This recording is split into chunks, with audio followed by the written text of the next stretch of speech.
Just breathe on me.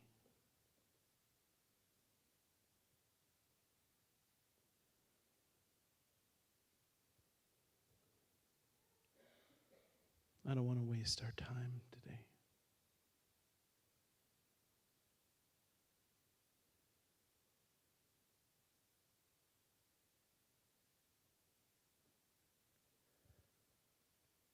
We love you, Lord. Amen. So last week we talked about purpose. That was the topic of our conversation. It was purpose. And I said, and we talked about the fact that the purpose God has called us, we talked about the fact that every human needs purpose. Purpose is required for humanity, or else we don't work correctly. We talked about how God created us with a purpose, and that purpose is to love Him and to love each other. That is God's purpose for mankind. That we be loved and loved, that we would love and be loved, however you want to say that. That is the purpose that God has created us with. And the Lord has continued to speak to me about this over the past week, just in powerful ways, ministering to my spirit. And I felt like the Lord wanted me to bring us, we've been talking about the call of God. This is kind of this is all a part of that discussion. That God has called us to a purpose, and that our purpose is to love Him and to love each other. That the reason that you exist, the very reason that you exist, the reason God called you into being, formed you in your mother's womb, and has held you in being until this day, is because you are to love. You were created by love, for love. That is so huge and so important, and we need to understand it, because until love is the central drive of who we are, we will not be happy and we will not be holy. We will not be happy, nor will we be holy. Because humanity has for years and years tried to put other things in the place of that purpose. They've tried to put money there. They've tried to put power there. They've tried to put sex there. They've tried to put, you name it, we've tried to make it our purpose. But it never works, because that's not what we were created for. We were created to love. And that is why we exist. God created you. He pulled you out of nothingness and into being so that He could love you and to offer you the opportunity to love Him in return. You see, that's important that you understand that distinction. You see, love doesn't control. People sometimes will say, why did God even put that other tree in the garden? Adam and Eve, and we know the fall, right? And there was God built this garden, right? And He put Adam and Eve in the garden, and then God says to them, well, there's a tree in the middle of the garden that you're not supposed to eat from. It's the tree of the knowledge of good and evil. Don't eat from that tree, and the day you eat from it, you will surely die. Why did God even put that tree in the garden? I'll tell you why. Because he is interested in people who are choosing to live out the purpose for which they were created. He's interested in the people who have the ability to make their own choice. And the followers He wants, the people that He wants as a part of His kingdom, are people that are choosing to follow Him. They're not forced to follow Him. They're not threatened into following Him. They're not, none of that. No. They're choosing to follow Him because they love Him. That's what He wants. People who have chosen to love God and have chosen to follow Him. Does that make sense? That doesn't seem like a radical idea, but it really is. Because what God did is He made Himself vulnerable. God could have just created little robots. that did everything he told them to do with no problems and no, he didn't need to give them free will at all. That was, and there are definitely days when I'm like, God, that was just not your best idea there, God. Free will, not your best idea. Maybe if you could give us, and I've always prayed that the Lord would, give me the ability to turn my children's free will off just for a few years, Mark Twain once said that, children should be kept in a barrel and fed through a knothole, and then when they turn 13, plug the hole.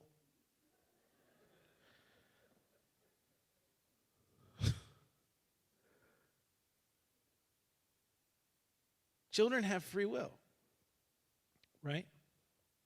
And that is really difficult sometimes when they are not doing things that are good for them, and you know that, and you're saying, I don't want you. I want you to do this and not that. But they have free will. And here's the thing, my friends. It is not a parent's job to rob their child of their will.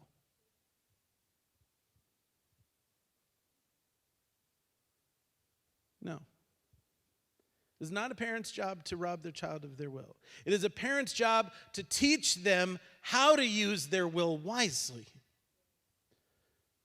It's a parent's job to teach their child how to use their will wisely for the purpose for which they were created, which was to love. The way that we do that is that we love them first,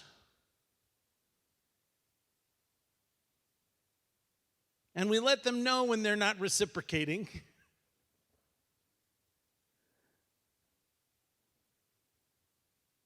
And as they grow in wisdom, as they grow in capability, and hopefully in wisdom, you never know. But as they grow in capability and in wisdom, we give them more opportunities to make choices, right? We take away the blockages to will, and we hope and pray that they make the right choice. Last night was my son Aiden's junior prom. He's a junior in high school, right? And he went to prom last night. And as a parent, you're watching your child get into a vehicle that they're driving and go away with a girl. She's great, but still, it's a girl. To a place where I'm not going to be, right? And you just say, one of our favorite things is to look at our children and say, be wise and remember who you are.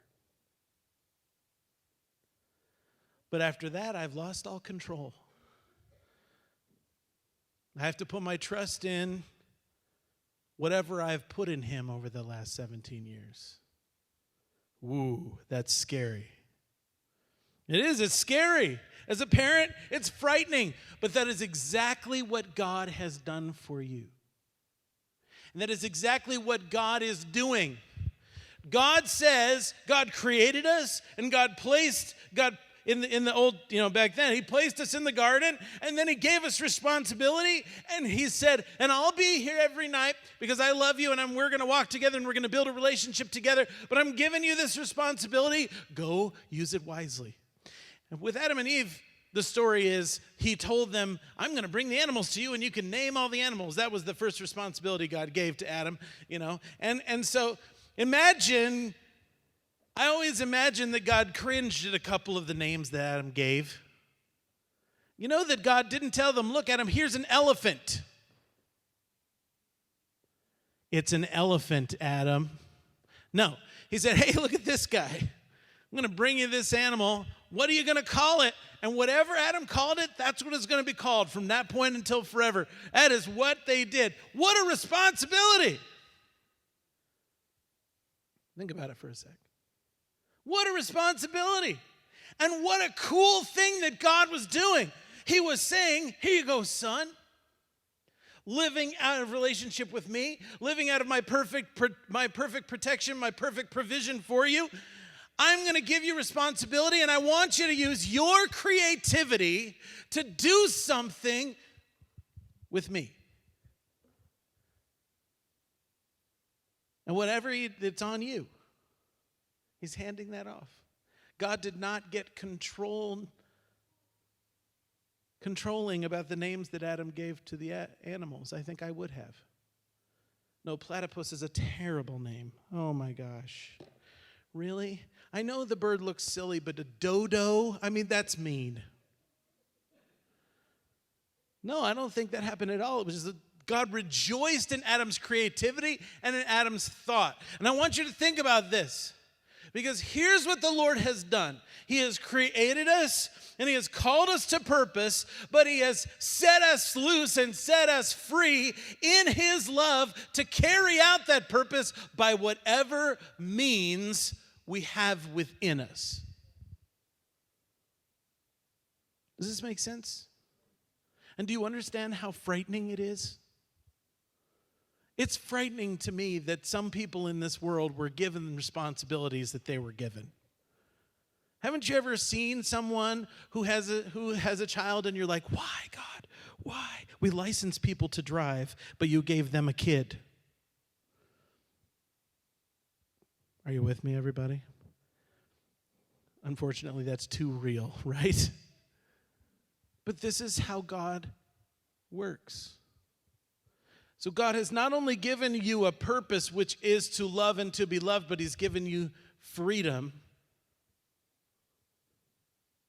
to make your own choice about how that purpose will be fulfilled. I always think about the rich young ruler. You know what story I'm talking about? So there was a young man who came to Jesus. And he comes to Jesus in the midst of the height of Jesus' popularity, and the Bible calls him a rich young ruler. He is a young, up-and-coming star in the Jewish circle. He's got money, and apparently he's quite religious. He is the it guy in the Jewish circle, right?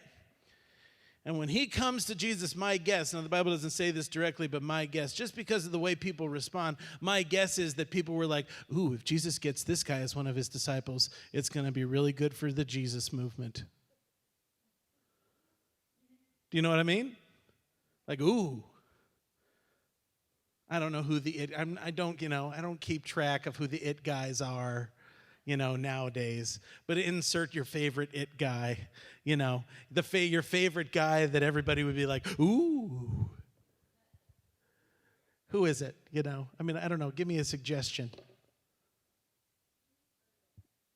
Stephen Furtick, okay? Well, he is one of Jesus' guys. But I was thinking about in the world, like outside of the church circle, think about some guy that is an up-and-comer in the world, on the world stage. Maybe he's an actor and everybody knows who he is and they respect his work. Maybe he's a politician and, people are like, ooh, I'm going to vote for that guy. He's an up-and-comer, right? Or maybe he's a popular dude and he's wealthy. And imagine if Jeff Bezos walked in the back door, the owner of Amazon, the richest man on the planet right now, and he walked in the back door and he was like, I'm thinking about becoming a member of this church. Right? And immediately I'm teaching on tithe for the next 5 weeks.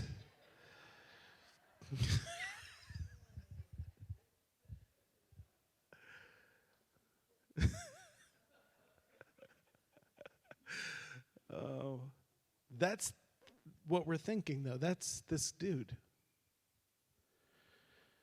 And he walks up to Jesus and he makes a very loaded request. He says, what do I have to do to get into the kingdom of heaven?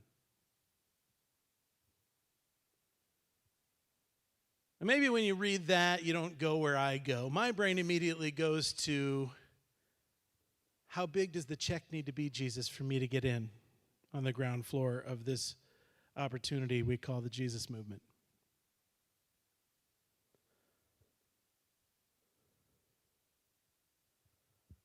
Jesus looks at him and says, well, you need to follow all the commandments, you know. And the guy's like, well, I've been doing that since I was a kid. I am a commandment follower. I've got all the badges, all of the whistles, all of the gold stars. And Jesus like, okay, well, there's one thing left, one thing you lack. I want you to give away all your money and sell everything you have and give it to the poor. Don't give it to me. I don't want it. Give it to the poor, and then you can come follow me.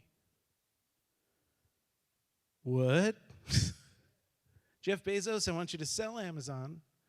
Not only that, I want you to break it up into little pieces so that it's no longer one company. I want you to get rid of it completely. No more Amazon. I want you to sell it, and I want you to give away all of your stock and everything. Just give away all of your money, all of your yachts, all your race cars, all of your mansions. I want you to sell it all. Give all the money to the poor. Don't keep a single dollar for yourself, and then you can come follow me. Woof. And here's the part of the story that I want you to pay attention to. The man just looks at Jesus, shakes his head, and leaves.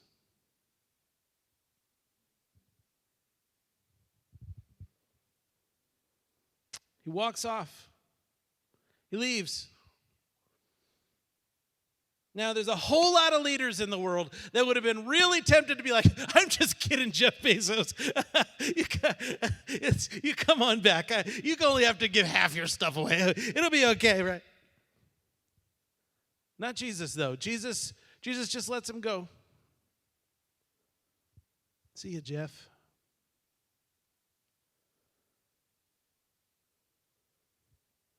Why?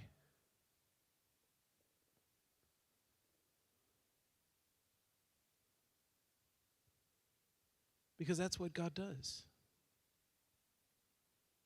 You see, God wants you to make a decision. Are you going to follow him or are you not?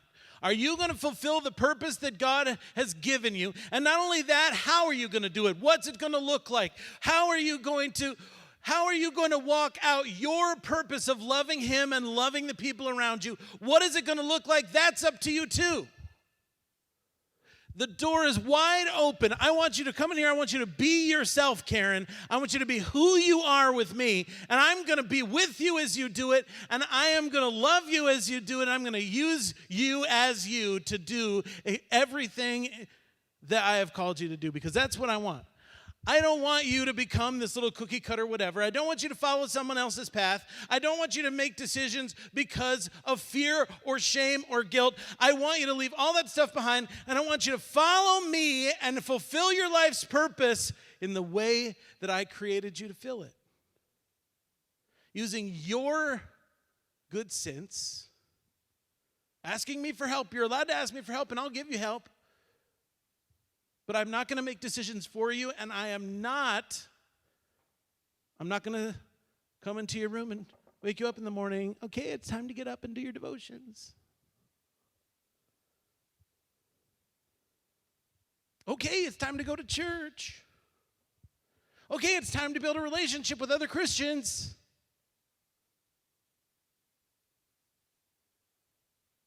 He gave us Jesus, and Jesus is our example, and we watch how Jesus lived his life, and we think, I want to live life the way Jesus did. But that's it.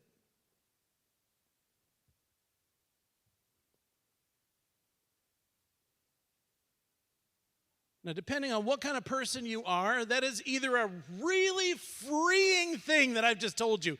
You mean I get to be myself and follow Jesus as myself? I don't have to bend my whole will to become some other kind of person so that I can, that's amazing. Oh, I feel so loved that I get to make the choices to love Jesus the way that I'm built to love Jesus. Some of you are saying that. Some of you, I hope, are saying, wow, that's great. And you're energized by that choice to run up. Well, now I know all these things that I want to do for Jesus. And there's that thing. I see that need over there. And boy, I really want to see that need met. And I'll bet Jesus wants to see it met too. So I'm going to give my life to loving people that way. Or, oh, look at this issue. Oh, I'm going to give my life to loving people this way and loving God this way. Oh, I love worship and I love being involved in music, so I'm going to love God by getting up in front of the whole congregation and leading them in worship. That's what I'm going to do, because that's what I was built to do. And I'm so excited to do the things that I was built to do. Oh, I'm really good at getting people to give me all their stuff, and then I turn around and sell it and make lots of money, so I'm going to start doing garage sales a couple times a year. Because that's what the Lord's leading me to do. Because the Lord looks at who I am and the things I have in me and says, I want you to be you, in love with me and in love with people, and I'm going to use that. So some of you are excited, but some of you are going, this is exhausting. Why doesn't he just tell me what to do?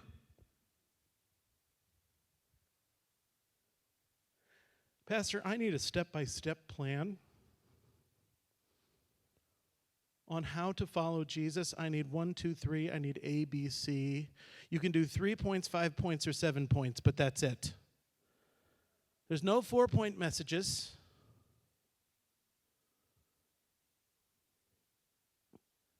The step-by-step plans are fine, and they are great.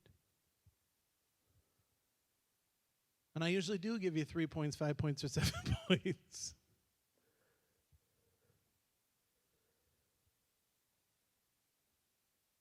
But those are things that you and Jesus get to work on together. If you're a person that needs a step-by-step plan, I know you are. Yes, you are. And you're not the only one in this room that needs a step-by-step plan. That's awesome. Jesus' invitation to people like you is, let's sit down and make one together. See, I built you that way. I created you that way. And there's a bunch of other people in here that need step-by-step plans too. So let's sit down together and make a step-by-step plan for how we're going to get from A to B. But it's always going to come from how I created you. Because it's always about freedom and never about control. Jesus' love sets us free. It doesn't put us in a box. It doesn't tie us up. It doesn't make us, it doesn't control us. It doesn't passive-aggressively kind of, well, I really wish you would do this, but if you're not going to.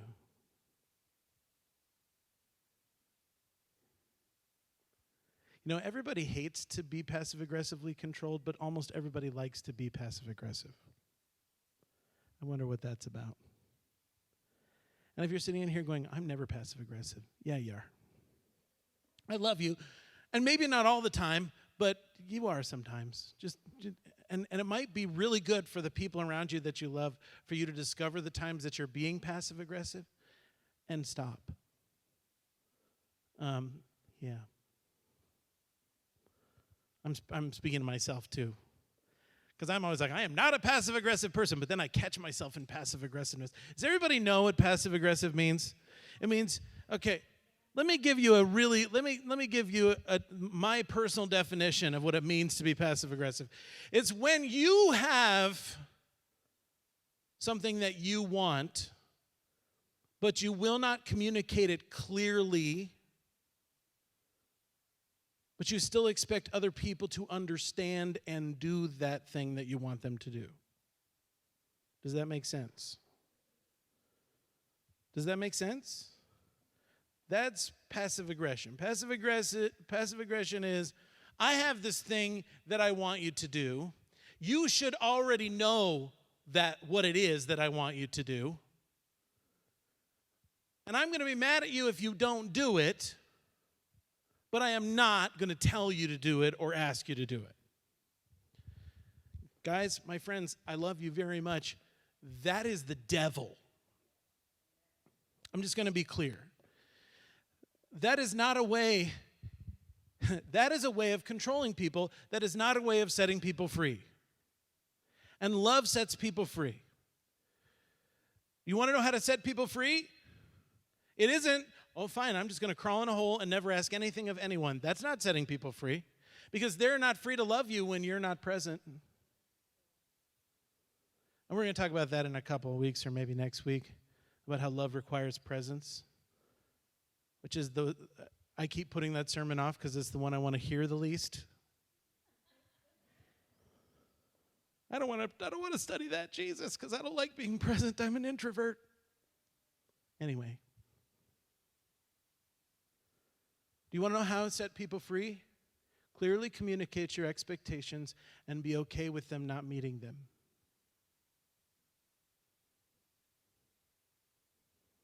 That's setting people free. That's what God has done. That's what God did to Adam and Eve, right?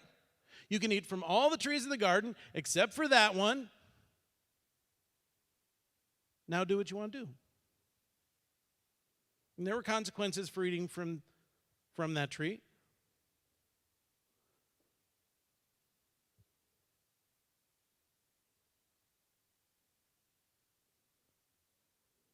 That's freedom. Freedom is, here's what I would love to see, but you are free to do it or not to do it.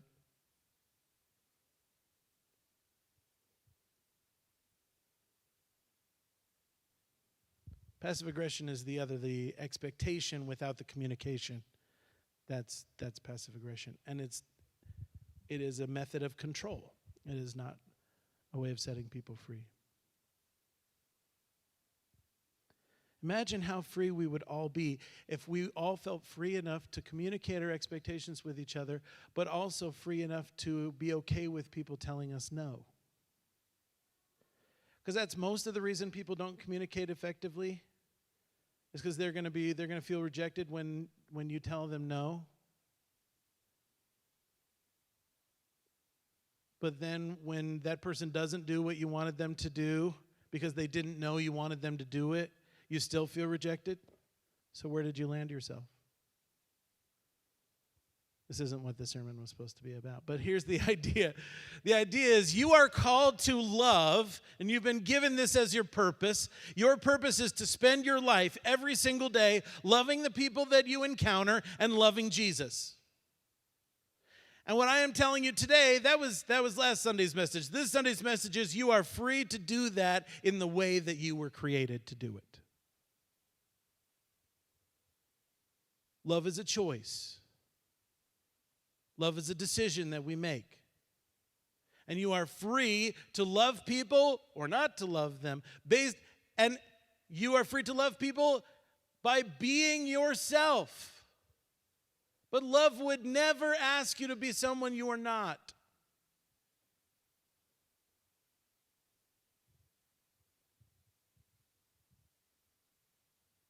Does that make sense?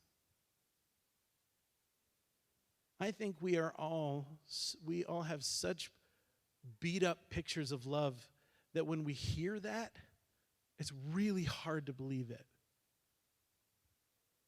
Well, yeah, love does ask me to be somebody I'm not. No, it doesn't. You might even look at some of God's commandments and say, see, that's God asking me to be something I'm not. No, it's really not. It's God saying, hey, that's harmful for you, so don't do that. All of God's commandments are about protecting you. All of them. That's the only reason he gave them to you. Sin is destructive and causes you to be in pain, causes you to suffer, and so God wants you to stay away from it. But that's why it's sin, because it's bad for you. Does that make sense? All right, we need to come to the Lord's table now. So if I can get a few people to...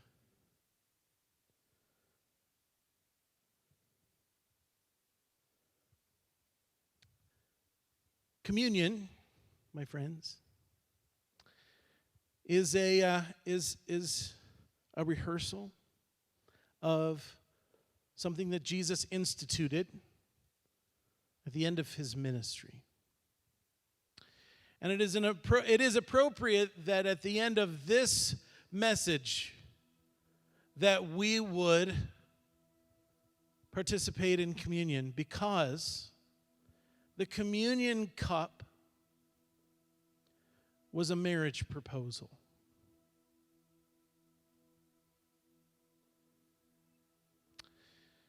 Jesus stood up before his disciples and he recited his culture's version of getting down on one knee and saying, "Would you make me the happiest man in the world?" We all know what that means, right? Because we've seen enough movies and we've seen enough people get down on one knee, pull out a ring, and say, "Make me the happiest man in the world," right? We've seen that. What does that mean? He's asking them to marry, right? He's asking her to marry him. In Jesus' culture, it sounded like this. "You know my dad?" Thank you.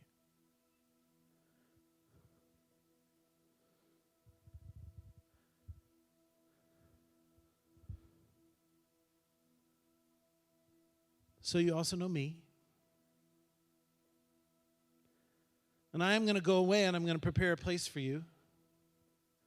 And then I'm going to come back and I'm going to receive you unto myself, that where I am, there you may be also."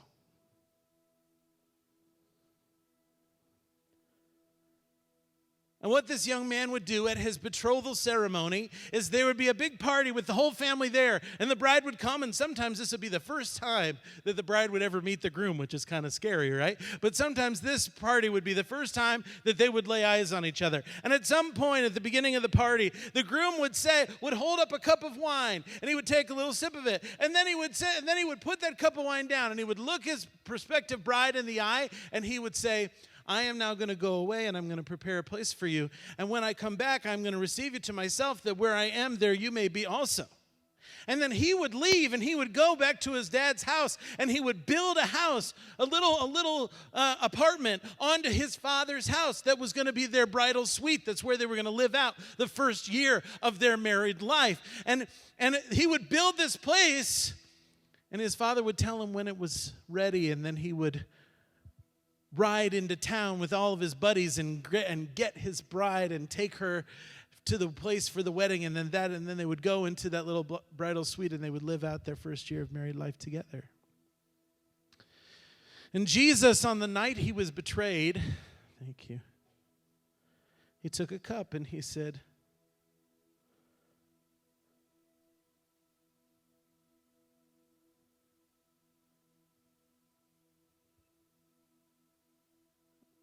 "I'm going to go away, and I'm going to prepare a place for you. When I return, I'm going to receive you unto myself, that where I am, there you may be also." Now, the signal that the bride would say yes to the proposal, because though they believed in arranged marriages, it was the girl's decision.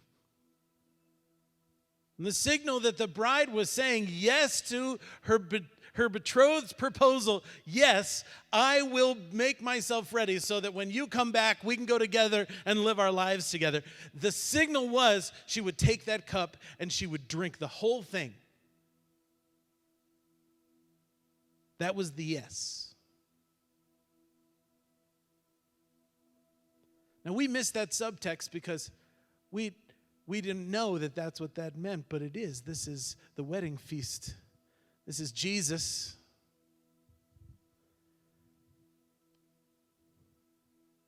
At Passover, which was a traditional time for these kind of proposals to take place.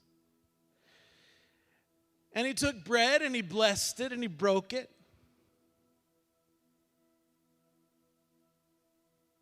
And he says, "This is my body, and it was broken for you. I'm here for you. And if you want me, you can eat this. If you want me, you can take me into you, and I'll be with you. I'm standing at the door, and I'm knocking.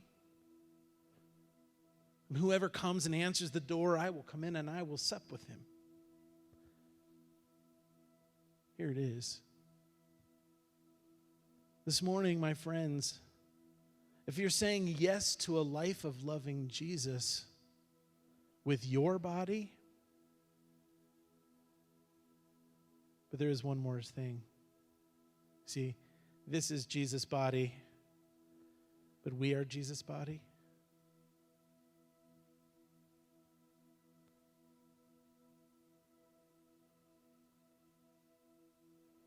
When you say yes to loving him, you're saying yes to loving these jokers sitting next to you. When you take his body into your body, you are entering into the same body that they are in. You're making a commitment to love each other. Now you get to do it as you. But as a choice that you're making. And every time we take this bread, that's why the Apostle Paul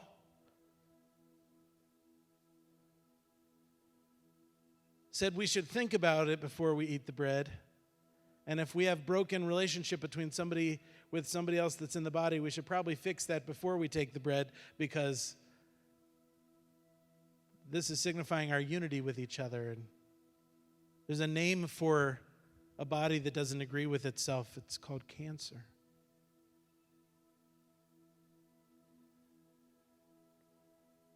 But if you're ready to say yes, Jesus, I will love you and I will love your church, then let's take this bread together.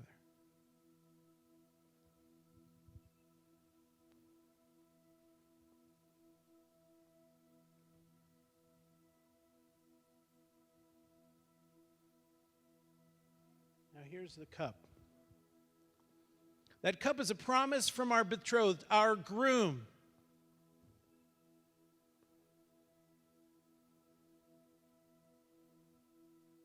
It's a promise that he put down in front of us, and he said, I will do this for you.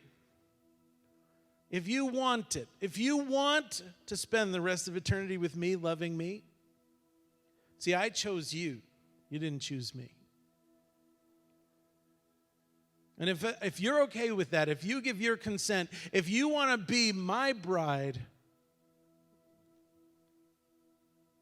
drink the cup.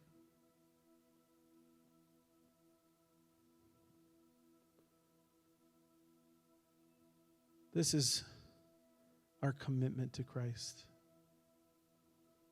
That we're receiving his promise to us that he is coming back. And he's going to take us to be with him where he is. Let's take it together if you're ready.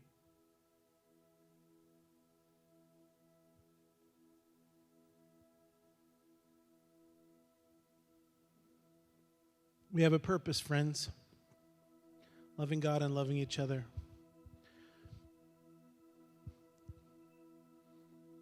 We have the freedom to find our way into doing that.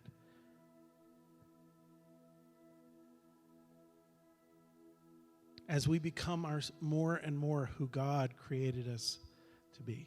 Let's stand.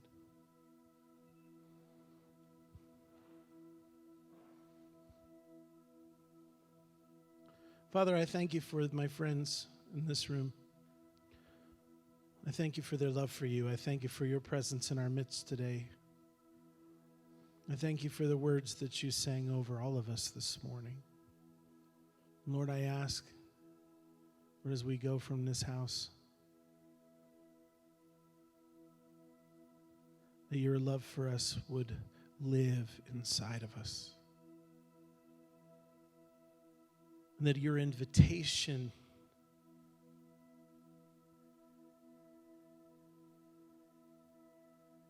to walk in the purpose for which you created us, in freedom and joy. Lord, help us to say yes to that invitation every day. In Jesus' name, amen. I love you all. Join us for some snacks in the fellowship hall. Don't forget to sign up for the ladies' tea.